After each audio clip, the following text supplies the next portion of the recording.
The vast emptiness of space held many secrets, but none would prove as significant as the one discovered by Imperial Scout Ship 447 during its routine border patrol. Captain Smith of the Imperial Scout Fleet stared at his view screen with growing interest. His ship's sensors had detected unusual energy signatures from a previously unmapped solar system. Another primitive civilization, no doubt, he mumbled to himself, following standard Imperial protocol by recording the coordinates. The Empire had encountered thousands of developing worlds before, each one eventually falling under their rule. This would be no different, or so he thought. But as the scout ship's AI processed more data, something unusual caught his attention. The energy readings were erratic, showing patterns that didn't match any known civilization's development path. Most species followed a predictable technological progression, but these readings jumped chaotically across the spectrum. "Run that analysis again," Smith ordered his ship's computer.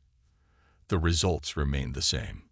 Back at Imperial Command, the discovery sparked an emergency council meeting. High Commander Davis stood before the Imperial Council, his golden uniform gleaming under the chamber's bright lights. The massive circular room held representatives from 1,000 conquered worlds, each one a testament to the Empire's 10,000 years of dominance. "The species calls themselves humans," Davis reported, his voice echoing through the chamber. "They occupy a single planet they name Earth. Initial scans indicate they are barely space-capable." The council members nodded with familiar boredom. They had heard such reports countless times before. But Davis wasn't finished. However, he continued, activating a holographic display. "Their technological progress is unprecedented. While they still use primitive chemical rockets for space travel, they have already developed quantum computing. They lack faster-than-light travel, yet they have crude energy weapons that shouldn't be possible at their development stage." Murmurs filled the chamber. Council Member Roberts, known for his cautious approach, spoke up. "Perhaps we should consider diplomatic contact. Their unusual development pattern could offer valuable insights." "Absolutely not," interrupted Military Commander Wilson, rising from his seat. "Any species that develops so chaotically is a potential threat. They're unpredictable. The Empire has maintained order for 10 millennia by following strict protocols. These humans could destabilize everything we've built."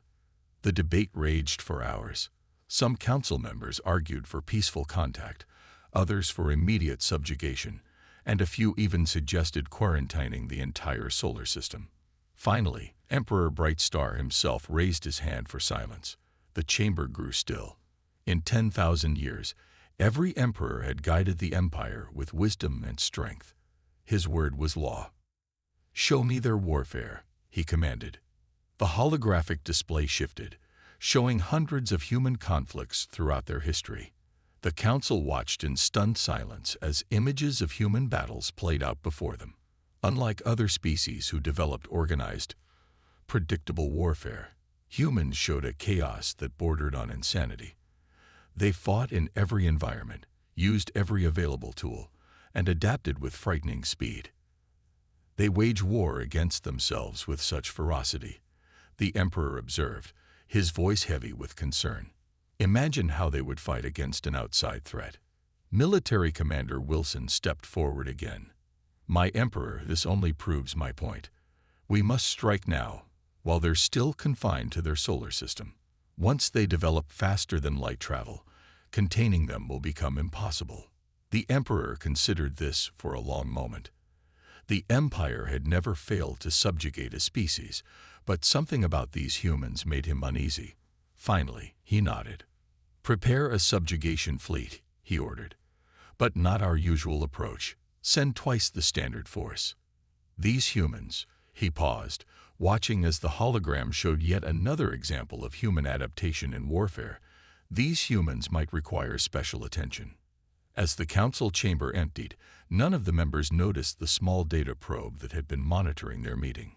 Hidden beneath layers of Imperial security, its quantum processors had recorded everything. Within hours, the probe's findings would reach Earth through channels the Empire didn't even know existed. The humans were already watching, and they were already preparing. The war that would change the galaxy was about to begin. Thomas Reed walked through the United Earth Defense Headquarters with heavy steps. After living among the Empire for 5 years as a deep-cover agent, his return to Earth carried news that would change humanity forever. The weight of his knowledge showed in his tired eyes and grim expression. The meeting room fell silent as he entered. Around the large table sat the leaders of Earth's combined military forces: General Williams of North America, Admiral Jones of the Pacific Alliance, and Commander Brown of the Eurasian forces, all waiting to hear what their spy had discovered. "The Empire is coming," Reed said simply, placing a small device on the table. A hologram appeared, showing the vast Imperial fleet in all its terror. "They've conquered over 1,000 worlds in the past 10,000 years. No civilization has ever stopped them." The room remained quiet as Reed continued. "Their ships are powered by dark matter engines. Their weapons can crack planets. Their smallest scout ships carry enough firepower to level cities." He paused, letting the information sink in. "And they consider us primitive savages." Admiral Jones leaned forward, her face illuminated by the hologram's blue light. "How long do we have?" 3 months, maybe 4, Reed replied. "They're gathering a fleet twice the size of their normal subjugation force. Our unusual development patterns have made them cautious." General Williams stood up, his face stern but controlled. "Show us everything you learned about their tactics." Reed nodded and adjusted the hologram. Images of previous Imperial conquests filled the air around them. They always followed the same pattern. First, they destroy a planet's orbital defenses. Then they target military installations. Finally, they demand surrender while demonstrating their power by destroying an uninhabited area. Always the same pattern. Commander Brown asked, his eyes narrowing. "For 10,000 years. Exactly the same," Reed confirmed. "The Empire values order above all else. They haven't needed to change their tactics because they've never failed." A smile slowly spread across Commander Brown's face. "That's their weakness. They're predictable." The room came alive with energy as Earth's military leaders began to see the opportunity hidden within the threat. The Empire's greatest strength, its unchanging, overwhelming power, could become its greatest weakness against an enemy that specialized in adaptation and irregular warfare. "What about their ground forces?" General Williams asked. Reed changed the hologram again. "Heavily armored, incredibly strong." But he paused. "They fight like machines. Perfect formation, perfect discipline, perfect predictability." Admiral Jones stood up, walking around the table as she thought.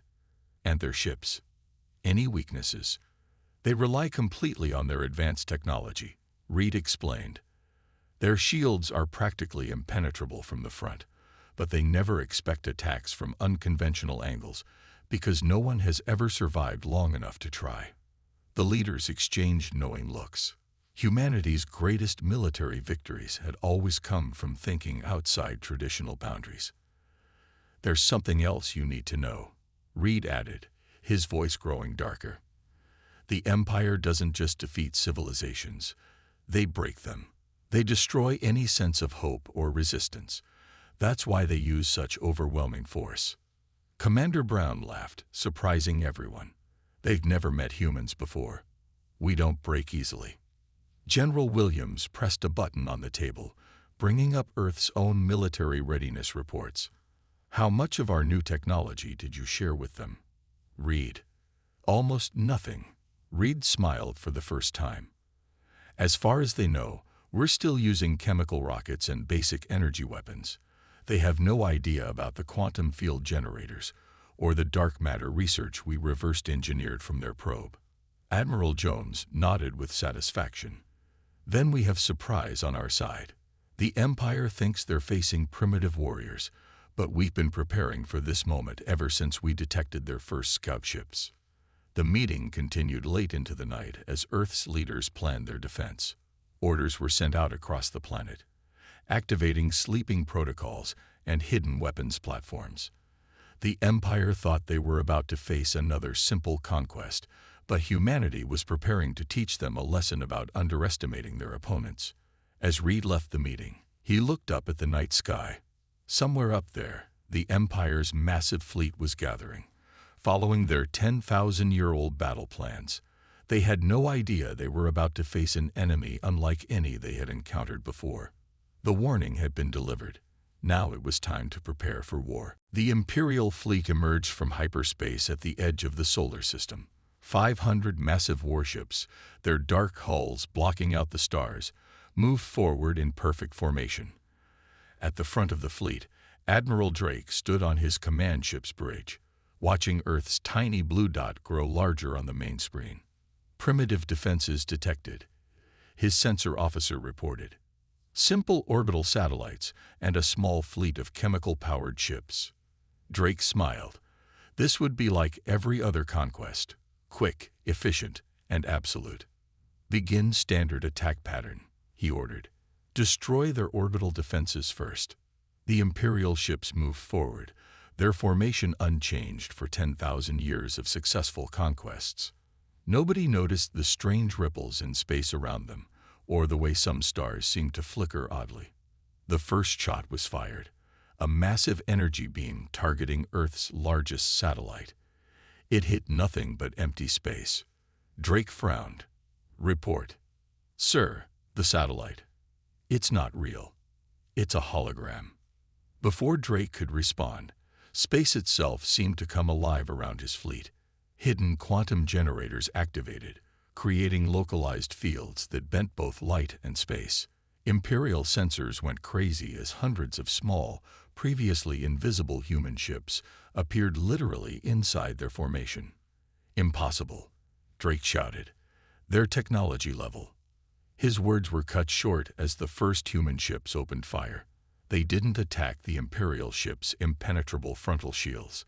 Instead, they fired strange weapons that created miniature singularities, tearing holes in space itself. The perfectly ordered Imperial formation broke apart as ships tried to avoid the impossible weapons. Return fire, Drake ordered. But the human ships were already gone, vanishing into artificial quantum fields that the Empire's sensors couldn't penetrate. Earth's main fleet appeared next, but not in front of the Imperial ships where their strongest shields were. They came from below, from above, from angles that the Empire's rigid battle doctrine had never considered. Their weapons weren't the primitive energy beams the Empire expected, but advanced gravity weapons reverse-engineered from the Empire's own technology. Sir, his communications officer called out, we're receiving a transmission from Earth. On the main screen appeared General Williams, his expression calm and confident. This is your only warning. Leave our solar system or face destruction. Drake laughed despite the chaos around him. You dare threaten the Empire? We have conquered 1,000 worlds. You are nothing. We are human, Williams replied simply, and you should have done better research. The transmission cut off. In that moment, Drake realized something that sent chills down his spine. The attack so far had just been a distraction. Massive energy spike detected. His sensor officer screamed.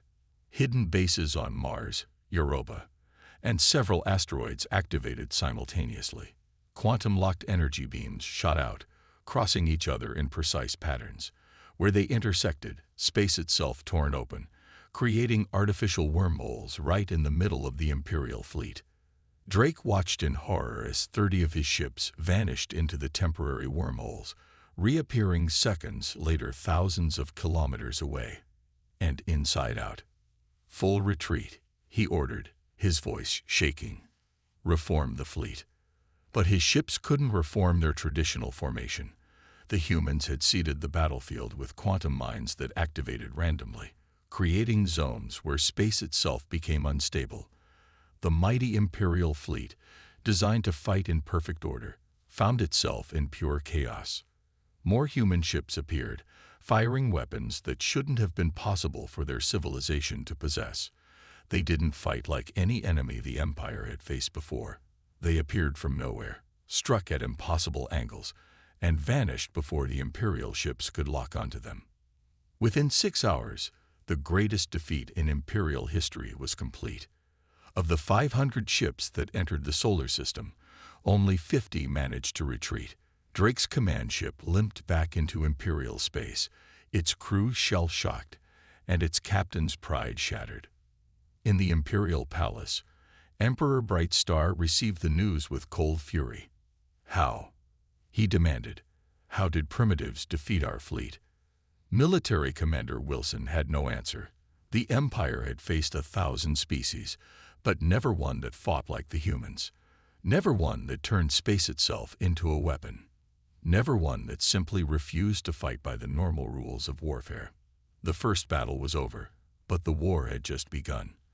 And humanity was ready to teach the Empire more lessons about underestimating their creativity, their adaptability, and their determination. 2 months after humanity's first victory, the Imperial border world of New Glory received an unusual alert. Their long-range sensors detected a single human ship approaching. The local defense commander almost laughed at the foolishness of a lone vessel attacking an Imperial stronghold.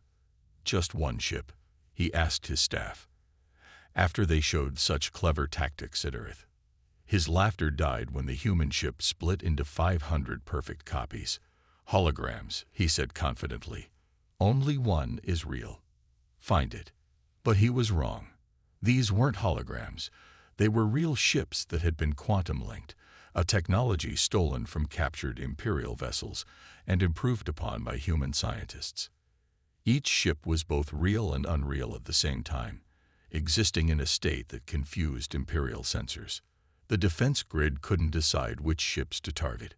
When they fired at one, the quantum link made the shot pass through harmlessly, while the other copies became solid enough to return fire. New Glory fell in less than a day. Similar attacks happened across the Empire's outer worlds. Sometimes it was quantum-linked ships. Other times, human vessels would appear inside planetary shields, having used stolen Imperial technology to create micro-wormholes. The Empire's mighty defenses, designed to stop frontal assaults from space, were useless against enemies who simply appeared behind them. In his war room on Earth, General Williams studied reports from these victories. Phase 1 is complete, he announced to his officers. Time for Phase 2. Across Imperial space, captured communication networks suddenly began broadcasting images of Imperial ships being destroyed by human forces. The Empire had always controlled information, showing only their victories. Now their citizens watched in shock as their invincible fleet was defeated again and again. But the humans didn't just show their military victories. They broadcast stories of Imperial worlds where the people lived in fear. They showed how the Empire crushed creativity and freedom. Most importantly, they showed how worlds that surrendered to humans were allowed to govern themselves. Sir, Thomas Reed reported to General Williams, 30 Imperial worlds have already contacted us about surrendering. They're inspired by our victories and tired of Imperial control. Williams nodded. The military campaign was only part of their strategy. Make sure they understand. We're not creating a new empire. Every world that joins us becomes part of the Commonwealth, with equal rights and representation. This message spread like wildfire through Imperial space. Worlds that had suffered under Imperial rule for thousands of years began to resist. Some openly declared for the humans. Others secretly supplied information about Imperial fleet movements. The Empire's response was predictable. They sent massive fleets to crush any rebellion. But this was exactly what the humans expected. They're splitting their forces, Admiral Jones observed, watching the Imperial fleet movements. Just as planned. The real human strike fleet, hidden in quantum fields, followed these Imperial punishment fleets. Every time the Empire gathered their ships to attack a rebel world, the humans would strike 3 or 4 undefended Imperial systems instead. On the Imperial capital, Emperor Brightstar raged at his military commanders. How are they doing this? Where did they get such advanced technology? Military Commander Wilson shifted uncomfortably. "My Emperor, we've discovered that the humans didn't just copy our technology. They improved it. They think differently than us. They take our orderly, predictable systems and turn them into weapons we never imagined." "Impossible," the Emperor shouted. "They were primitives just months ago." "That was our mistake," Wilson admitted. "We judged them by their space flight technology. We should have looked at how quickly they adapted and improved everything they touched." The Empire's problems grew worse. Their rigid military doctrine, unchanged for 10,000 years, couldn't adapt to human tactics. When they developed new defenses against quantum-linked ships, the humans switched to time dilation attacks. When they strengthened their planetary shields, humans started using psychological warfare instead.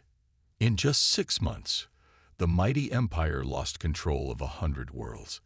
Their fleets, which had never known defeat, now feared entering human-controlled space. Their citizens, who had never questioned Imperial rule, began demanding freedom.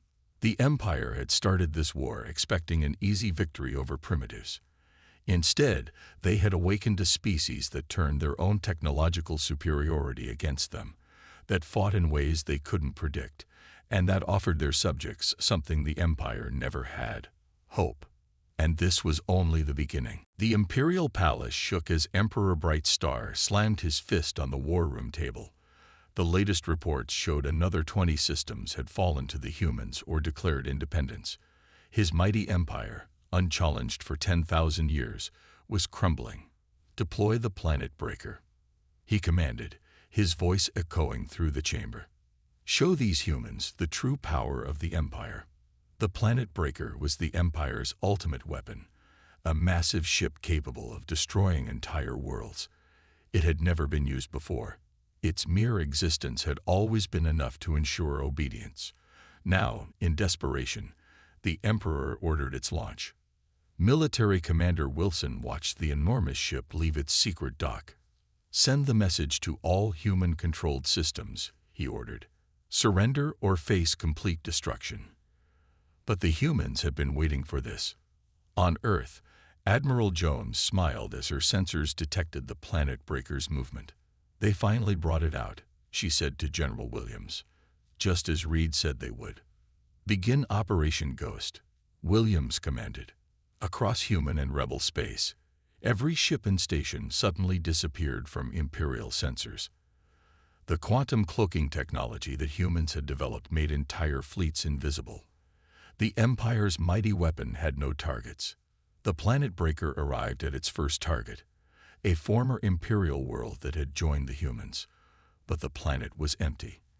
The entire population had been evacuated days before, thanks to intel from Imperial defectors.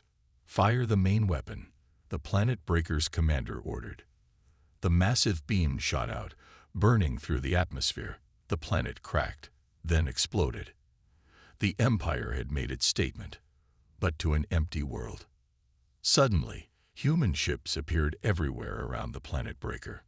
Not in formation, not in any pattern the Empire could predict, but in a chaotic three-dimensional web.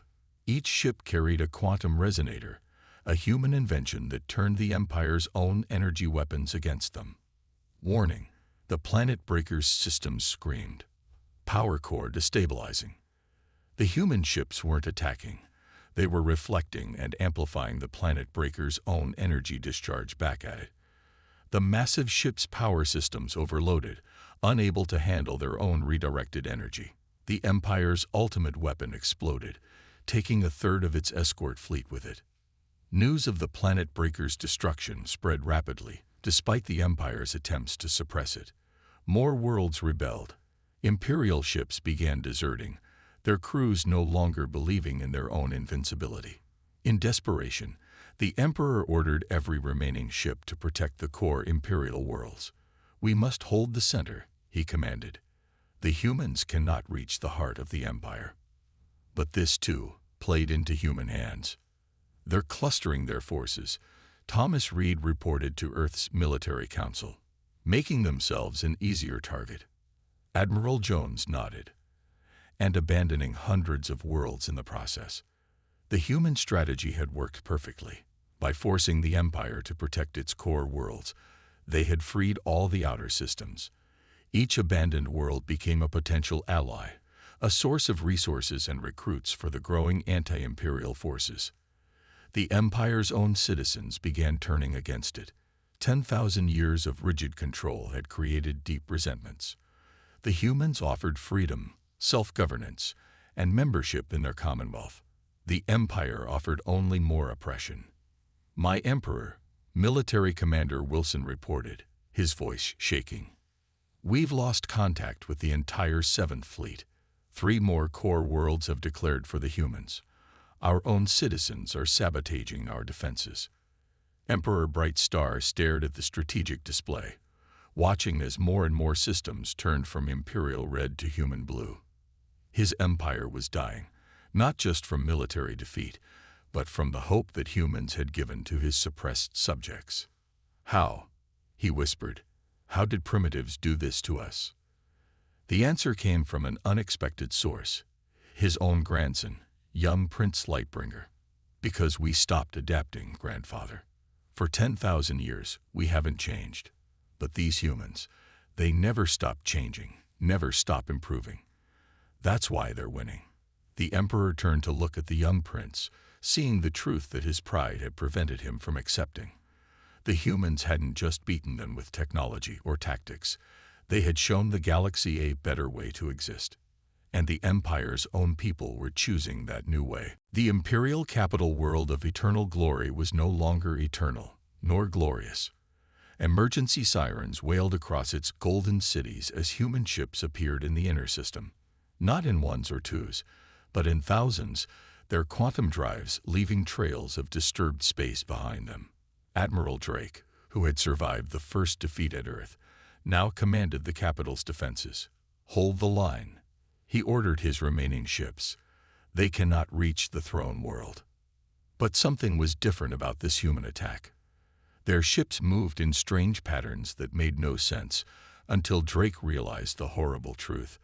They were spelling words in space, visible to everyone on the planet below. "Freedom is coming." The message, written in massive letters of starship light, sparked riots across the capital. Millions of citizens, inspired by human broadcasts and tired of Imperial control, took to the streets. The Imperial Palace's own guards had to fight their way through crowds of their own people. Inside the palace, Emperor Bright Star watched the chaos through armored windows. "Send in the army," he commanded. "Crush these rebels." But when the army arrived, many soldiers simply joined the protesters. 10,000 years of rigid control were shattering in a single day. The space battle was even worse for the Empire. Human ships didn't just fight. They'd put on a show of power. They demonstrated technologies that the Empire had never imagined possible. Ships teleported across vast distances, merged with each other to form larger vessels, split into swarms of smaller craft, and moved in ways that defied physics as the Empire understood it. "It's not just a battle," Thomas Reed explained to General Williams as they watched from the human flagship. "It's a demonstration. We're showing the galaxy that the Empire's technology is outdated." Williams nodded. "And showing their people that change is possible." The Imperial fleet fought back with everything they had, but they were fighting an enemy that had completely mastered their own technology. Every Imperial tactic was predicted and countered. Every weapon they launched was turned against them.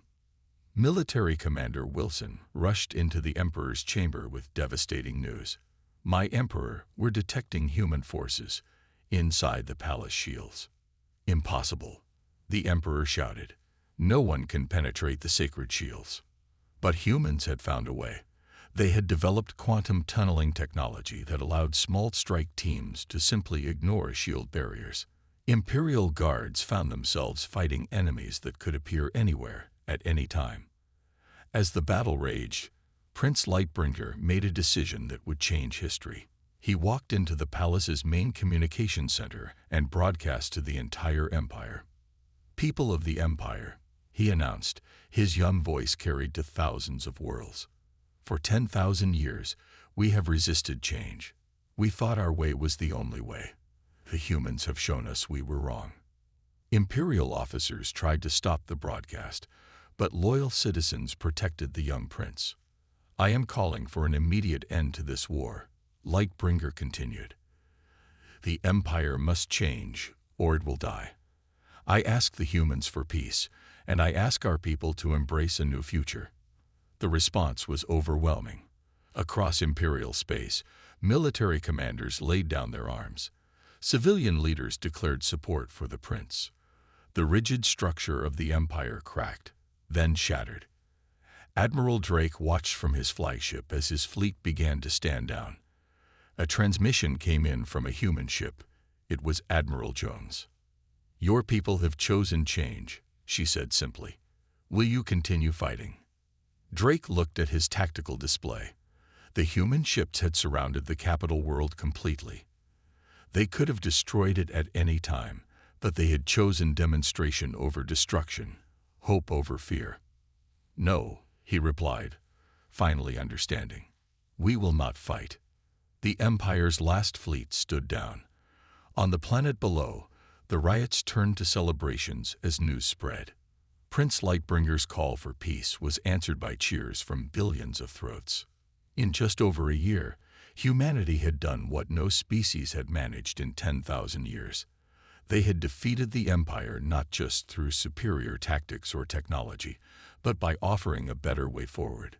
The Empire had reached its breaking point, but from that break would come something new, something better. 1 year after the fall of the Imperial capital, representatives from 1,000 worlds gathered in Earth's new Galactic Assembly.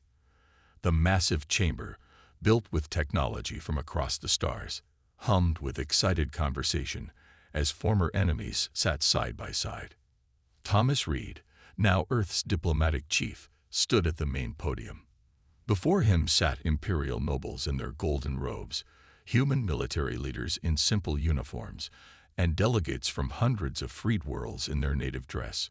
It was the largest gathering of species in galactic history. "We meet today not to create a new empire," Reed announced, his voice carrying to every corner of the chamber, "but to build something that has never existed before, a true galactic community of equals." In the front row, Prince Lightbringer, now leader of the reformed Imperial worlds, sat beside General Williams. The young prince had spent the past year helping his people adapt to their new reality. The remaining Imperial worlds had kept their culture and traditions, but abandoned their dreams of universal control. "The Commonwealth Charter is simple," Reed continued. "Every world has the right to govern itself. Every species has the right to develop in its own way. And we all stand together against any force that would try to dominate others." The chamber erupted in applause. It was everything the Empire had forbidden: freedom, diversity, change. Admiral Drake, who had once led fleets against Earth, now served as the head of the new Commonwealth Defense Force. He stood to make his report. "Our combined fleets patrol the galaxy not to control, but to protect," he explained. "We've already stopped 3 attempts by other empires to expand their territories. Each time, all we had to do was show our flag. No one wants to fight the people who defeated the Eternal Empire." This brought laughter from the assembly. The empire that had ruled for 10,000 years now served as a cautionary tale. Across the galaxy, other powers were changing their ways, afraid of meeting the same fate. Admiral Jones presented the next report. "Our technology sharing program has helped 200 worlds advance their development by centuries. But we don't just give them technology. We teach them to improve it, to think in new ways." This was humanity's greatest gift to the galaxy. They didn't just share their knowledge. They shared their way of thinking, their drive to question and improve everything they touched. The former Emperor Bright Star, now a simple delegate from his homeworld, watched it all with newfound wisdom. "We thought we were teaching the galaxy order," he said quietly to Williams. "Instead, your people taught us all how to grow." Williams nodded. "Change can be frightening, but it's better than eternal stagnation." The Assembly's first act was to establish the Galactic Academy of Sciences, where beings from all worlds could share knowledge and ideas. The second was to create the Freedom Charter, guaranteeing the rights of all sentient species. The third was to formally dissolve the last remnants of the imperial system. As the day went on, more and more laws were passed. Laws that protected freedom of thought, encouraged scientific research, and ensured no single power could ever dominate the galaxy again. The rigid order of the Empire was replaced by organized chaos, humanity's specialty. And what about Earth? Someone asked during the final session, "Will you humans build your own empire now?" Reed smiled and shook his head. "We learned from the Empire's mistakes. Power corrupts. Control breeds rebellion. The only way forward is together, as equals." The assembly ended with a ceremony that would have been impossible just 2 years before. The Imperial crown, symbol of 10,000 years of absolute power, was formally decommissioned. It would sit in a museum, reminding future generations of the dangers of absolute power and the importance of embracing change. As the delegates left the chamber, a new message spread across the galaxy. If you seek war, look to humanity's victory over the Empire and think again. But if you seek progress, look to humanity's creation of the Commonwealth and join us. The age of empires was over. The age of cooperation had begun. And it all started because one species refused to follow the rules, refused to accept limitations, and refused to submit to any power that would deny them freedom. Humanity had changed the galaxy forever.